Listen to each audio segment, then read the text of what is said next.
Di video kali ini kita akan belajar muatan pelajaran matematika. Pecahan. Pecahan digunakan untuk menyebutkan bagian dari sekelompok benda. Pecahan diartikan sebagai bagian dari keseluruhan. Misalkan ini adalah pecahan 1/2. Nah, 1/2 itu bagian yang atas disebut pembilang dan bagian bawahnya disebut dengan penyebut. 1/2 itu menyatakan satu bagian dari keseluruhannya 2. Jadi kalau kita gambar, misalkan kita gambar ini ada 2 bagian seperti ini. 1/2 itu adalah bagian yang ini. Satu bagian dari keseluruhannya ada 2. Jadi ini adalah 1/2. Pecahan yang berbeda dapat bernilai sama, yang kita sebut sebagai pecahan senilai. Pecahan senilai ditentukan dengan mengali atau membagi bilangan dan penyebut, membagi pembilang dan penyebut dengan angka yang sama, namun bukan angka 0. Perhatikan contoh berikut. Tentukan pecahan yang senilai dengan 1/2. Untuk mencari pecahan yang senilai, itu berarti kita mengalikan bagian pembilang dengan penyebut dengan angka yang sama. Jadi di sini misalkan kalau kita mau mengalikan keduanya dengan 2. Hasilnya adalah 2/4 ya. Ini berarti 2/4 ini adalah pecahan yang senilai dengan 1/2. Kemudian kalau kita kalikan kedua pembilang dan penyebut dengan 5, hasilnya adalah 5/10. Ya, berarti 5/10 ini adalah pecahan yang senilai dengan 1/2. Kemudian contoh lain, jika kita kalikan dengan 7, keduanya pembilang dengan penyebut hasilnya adalah 7/14. Ini berarti 7/14-nya adalah pecahan yang senilai dengan 1/2. Membandingkan pecahan. Saat membandingkan dua pecahan, gunakan tanda lebih dari, kurang dari, atau sama dengan.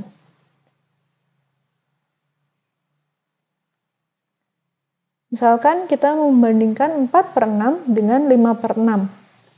Perhatikan bahwa dalam membandingkan pecahan, yang perlu kita lihat adalah penyebutnya dulu, bahwa penyebutnya sama. Ya, 6 dengan 6. Karena penyebutnya sama, ini berarti bagiannya sama-sama 6.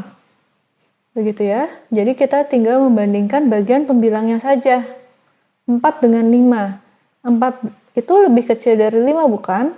Jadi, karena 4 lebih kecil dari 5, maka 4/6 kita tulis lebih kecil dari 5/6. Seperti itu ya.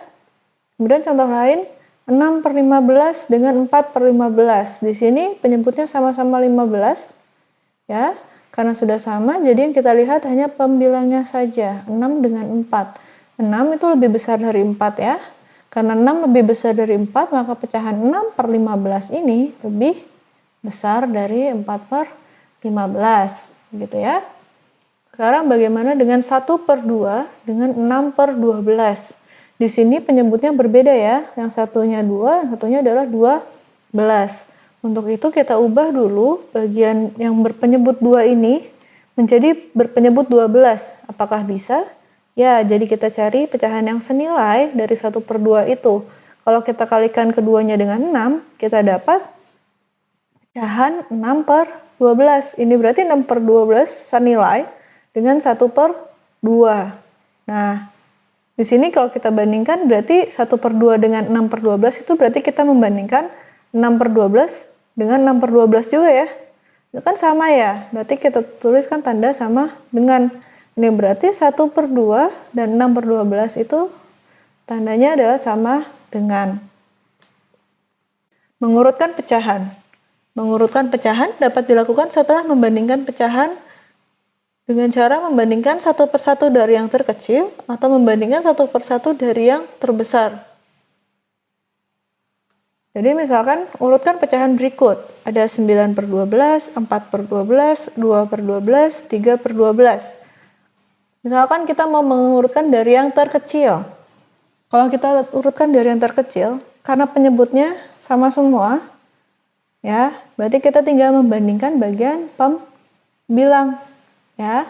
Kalau kita mau bandingkan, urutkan dari yang paling kecil, berarti kita lihat manakah angka 9, 4, 2, dan 3 yang paling kecil. 2 bukan? Jadi kita ini tulis pertama dulu, 2 per 12. Ya, kemudian baru setelah 2 dibandingkan lagi mana yang paling kecil, 3.